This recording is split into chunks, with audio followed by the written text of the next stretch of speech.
Times of tragedy bring the best version of us out, and it shows truly what we can face when heading up against adversity. And once the dust settles and there's a clear pathway to victory, we have to go ahead and build our status around that. And that's what Florida State is doing heading into rivalry week against Florida, with a shot at still making it to the college football playoff. And yes, they have a shot of still going to the college football playoff. And more specifically, if they continue to win without Jordan Travis, they've earned their spot in the CFP.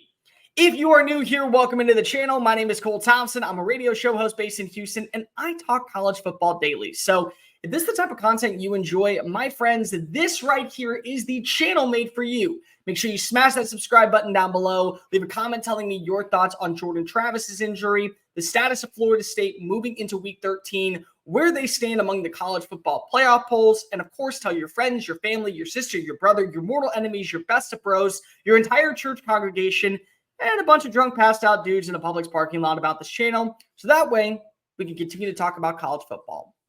Jordan Travis suffers a major injury against North Alabama, and it is horrific. I'm not going to show the video. I don't think that you need to see the video, and if you do, let me just say it's an NSFW. Please, I'm giving you fair warning. But he ends up living in an air cast. He goes to a local hospital, and on Monday, he announces that his season's over and his time at Florida State is over. But now the Seminoles still have their shot at controlling their own destiny, and this comes down to three main things. Number one, just continue to winning, you're in. Number two, show the world, hey, we mean business, because even though we don't have Jordan Travis, eventually we were going to be without him. This is what the future entails for us. And number three, how do you rally around a missing player to show the rest of the college football community, yeah, we mean business? Tate Rodemaker wasn't impressive in terms of elite status, but he still completed over 55% of his throws. He had 2 touchdown passes. He also had 217 yards on the day, and they found a way to win. And they found a way to really respond after a very sluggish first quarter against the Lions. And that's neither here nor there. But the question turns to now, does Florida State deserve its spot in the CFP? If they're undefeated, yes, there's really no question about this. In fact, here's my main question. Tell me why they don't. Because of a quarterback? Listen, in the JSI poll this past week, I put Florida State at number 8. I don't know if they're going to be able to beat up against a Florida team or a Louisville team that knows how to run the football, does have sound receivers like Thrasher, does have a very elite, not elite, but veteran quarterback in Jack Plummer, and a defense that knows how to control the run. I don't know if you win that game with Tate Rodemaker. I know you win that game with Jordan Travis, but it's not really my opinion. You win, you continue to stockpile victories, you're in the college football playoff. It's not a hard concept. You're a Power 5 champion. Check that box. You're an undefeated Power 5 champion. Check that box. And finally, you're an undefeated Power 5 champion that won without your starting quarterback. And depending on how you won, soundly probably shows the world we're more than just what number 13 provided. That's the way that I view this. A few years ago, do you remember back when the college football playoff started and we snuck in Ohio State and everyone thought, well, Ohio State can't do anything. They're down JT Barrett and they're down Braxton Miller. And who's this Cardell Jones dude? Well, Cardell Jones ended up having a career day against Wisconsin. They backburnered their way into the Big Ten championship. And then after that, they found a way to beat up on Alabama. Cardell Jones became a hero. Ezekiel Elliott became a household sensation. Oh, and they won the first college football playoff national championship over Oregon. But us, as fans, would have said, no JT Barrett, no Braxton Miller. No, we can't let this guy in. We don't know anything about Cardell Jones. Sometimes the best advice and probably the best version of college football that we don't see is when it's not coming. And this is exactly it. Maybe Tate Rodemaker, who, by the way, is not just this random kid you found off the street. He's a guy that's been in the system for years underneath Mike Norvell. He's a junior. Maybe understands the game as well as Jordan Travis, but wasn't able to surpass him in practice. That doesn't mean that he's not a good quarterback. It doesn't mean that he's not a stable quarterback. And by the way, you still have an elite running back in Trey Benson. You still have one of the best offensive lines in college football. You have 2 future Sunday receivers in Johnny Wilson and Keon Coleman. And you have a defense that's been playing up to standard the last 2 weeks. I'm sorry. If you have all that at your disposal and Tate Rodemaker does his job, doesn't make mistakes, and finds a way to make a clear-cut path to an undefeated season, you're in the college football playoff. It's not a hard concept. Now, Here is what the hard concept is. Everyone else has to step up.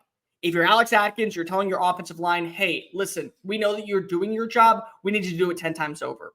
If you are in the wide receiver room and you're Keon Coleman or you're Jaheim Bell or you're Johnny Wilson, you have to turn 50-50 balls into 70-30 balls or 80-20 balls or 100-0 balls for jump balls. You have to come down and help out your quarterback like your quarterback helped you become a household name.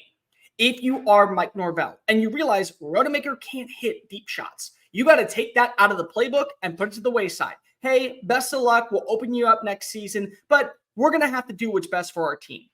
Defensively, you have got to step up if you're Jared Verse. You have to step up if you're Fentrell Cypress. You have to step up if you are a linebacker making a downfield stop. You have to do everything possible to make sure that the mistakes that could be mitigated on offense don't hinder your defense. Everybody in that room is not just stepping up to help out Tate Rodemaker. You're helping up and you're stepping up to help out your chances of a little room for error. That's where you are, because Florida State would be a travesty to go undefeated and not be in the CFP. And they still can. But I can tell you this much, Louisville's not going to go away quietly.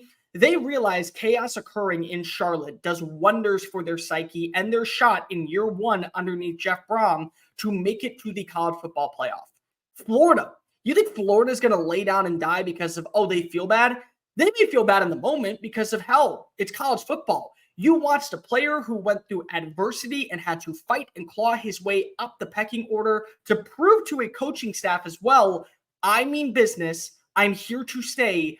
Give me a shot and you won't regret it. You have to realize that. You hate this for college football, but Florida's not going to sit there and go, we're just going to let you win.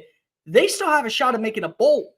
And by the way, they just played efficient and pretty physical football against a Missouri team that in the fourth quarter found a way to get into field goal range and secure probably a 10-win season. They're not going away quietly. They mean business. And Billy Napier, I don't think is in jeopardy of losing his job, but he needs this win. He needs this win more than I need life or air or anything to survive. I know what's at stake in this game. And so does Florida State. But if they find a way to continue to win, if they find a way to continue to show the country, hey, we can win on the ground, we can win through the air, we can cause turnovers, we can pressure quarterbacks, everyone steps up. What's the cause? If you are an undefeated Power 5 champion, you're going to the CFP.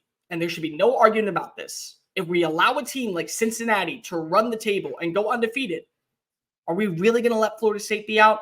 If we allow a team like Ohio State to backdoor their way into the CFP in 2014, are we really going to leave Florida State out? If we allow Alabama not to play in a conference championship game and then they find their way into the CFP, then get a huge 2nd and 26 call in favor of them against Georgia to claim another umpteenth national title underneath Nick Saban, are we not going to allow Florida State that same opportunity? Sometimes the best mysteries are the ones we haven't seen yet. And maybe Tate Rodemaker is that. Maybe Florida State is that. But if they do their job, one thing is certain. They've earned their right in the CFP, and nobody can take that away from them. Hey guys, thank you so much for watching that video. Don't hit the X button yet. Make sure you hit subscribe to keep up with all of our daily content found on Just Saying It and anything else that we post on this channel. Bye.